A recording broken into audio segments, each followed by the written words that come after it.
A few days ago, I joined Plane Crazy for the first time in 3 years to see just how much it has changed. And while I was looking at all of the new additions and failing to build a Rubik's Cube yet again, I began to wonder why Plane Crazy 2 hadn't came out yet. If you played Plane Crazy sometime between 2021 and 2023, then you were probably aware of the hype surrounding the potential sequel for Plane Crazy 2. There were countless sneak peeks, updates, videos, and even an in-game Easter egg that has since been changed. But if you were to search it up on Roblox today, you would be met with nothing. Over the years, the hype has died down significantly, but to this day, tons of people have been wondering the same thing. What happened to Plane Crazy 2 and why did it disappear?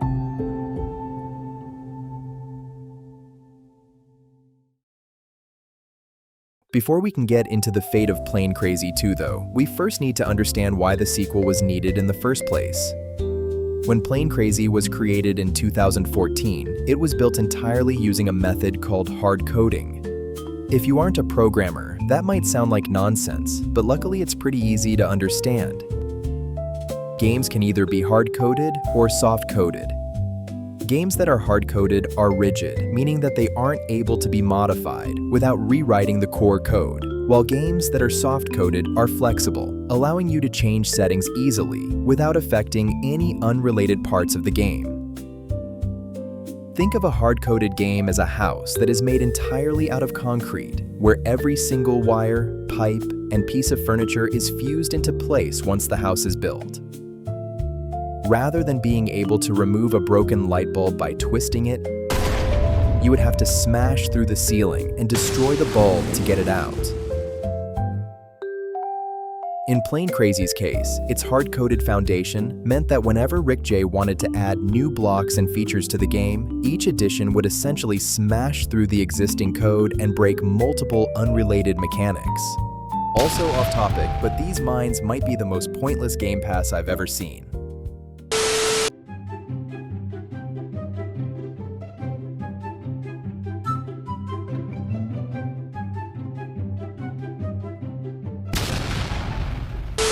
Since this was a nightmare to work with as a single developer, Rick J thought that creating a soft-coded sequel to Plane Crazy could potentially be a great solution.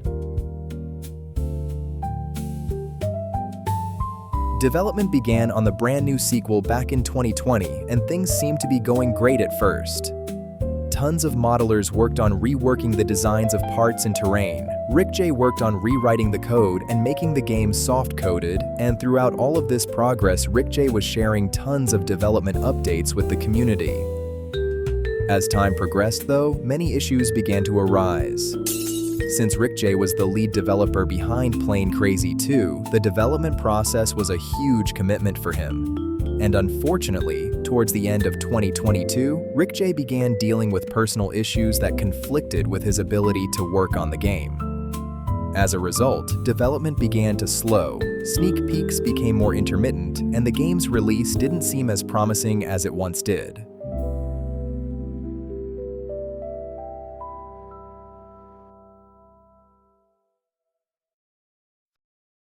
As development on Plane Crazy 2 crawled forward, a new idea began to emerge: ditch the sequel and give Plane Crazy tons of major updates instead.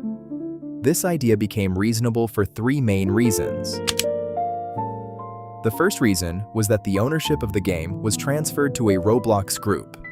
Since Plane Crazy's ownership was originally under a developer that had quit and been inactive for years, it was incredibly inconvenient for Rick J to make any changes to it. When Roblox finally transferred the ownership of Plane Crazy to a Roblox group in 2023, the countless inconveniences that came with having the game under an inactive owner disappeared.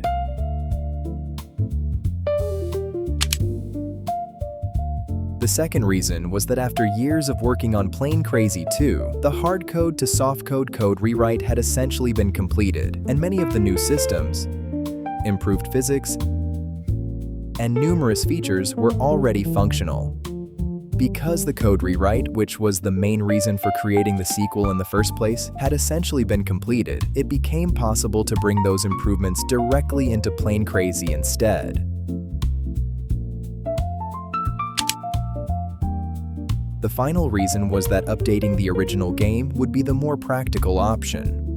Releasing a sequel would have likely split the community, forced Rick J to find a way to transfer builds between games, and created a significant amount of unnecessary work.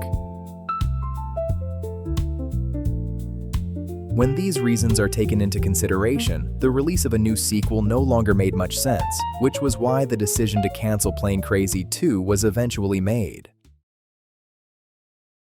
Although it may seem like it, Plane Crazy 2 never truly disappeared. Instead, it was slowly integrated into the original game.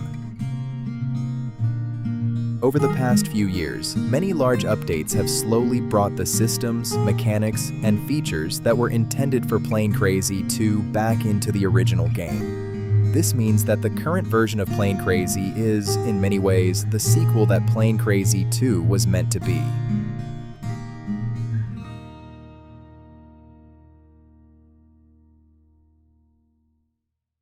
Now that we finally understand what has happened to Plane Crazy 2, let's look back at the original Plane Crazy and see what promised features have been implemented and which ones have yet to arrive.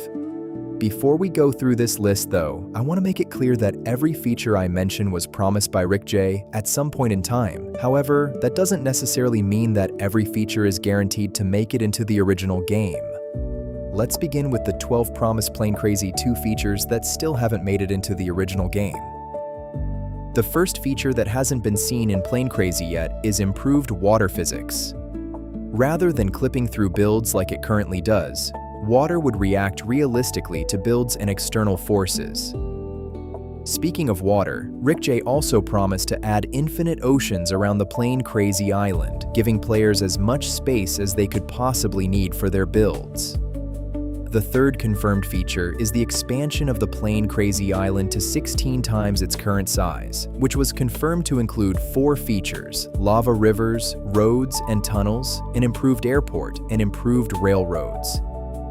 The 8th feature deals with plots, as Rick J wants to expand the size of plots while also moving the plots in between the terrain and the ocean, allowing players to choose where to go after spawning.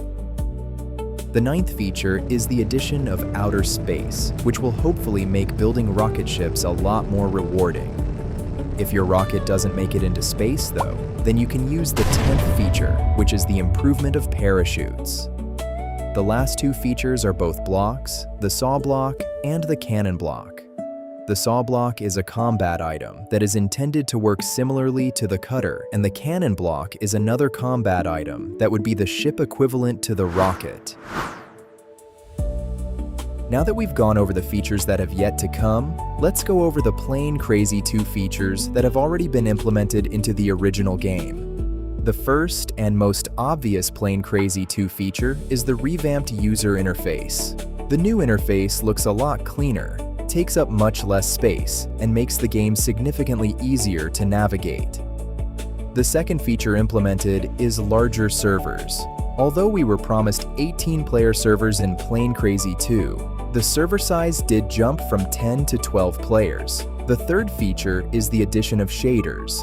Rather than cycling through a day and night cycle, you can choose the time of day in addition to having a choice between 6 shaders. The fourth feature is infinite save slots. Despite there technically still being a limit on how many builds a player can have, the limit is incredibly hard for the average player to reach. The fifth feature is the addition of music to the game. While there are a couple songs that can make the game more immersive, most of the music features are locked behind a game pass. The sixth feature is the addition of numerous block models. Over the past few years, tons of new blocks and build items have been added to the game, but 10 of them are locked behind game passes as well. The seventh feature is the implementation of better terrain textures. Some of the most noticeable improvements are the addition of actual grass on land and seaweed underwater. The eighth feature is the addition of many new block materials, including asphalt, rock, carbon fiber, leaves, cardboard, and aerodynamics. The last feature is the addition of a search bar in the build menu, which can make it easier to find the blocks you need without having to excessively scroll. While I did leave out a few minor features, this list included most of the Plane Crazy 2 features that have, or might, show up in the original game. Before this video ends, I just want to thank you guys for watching all the way to the very end. It truly means a lot.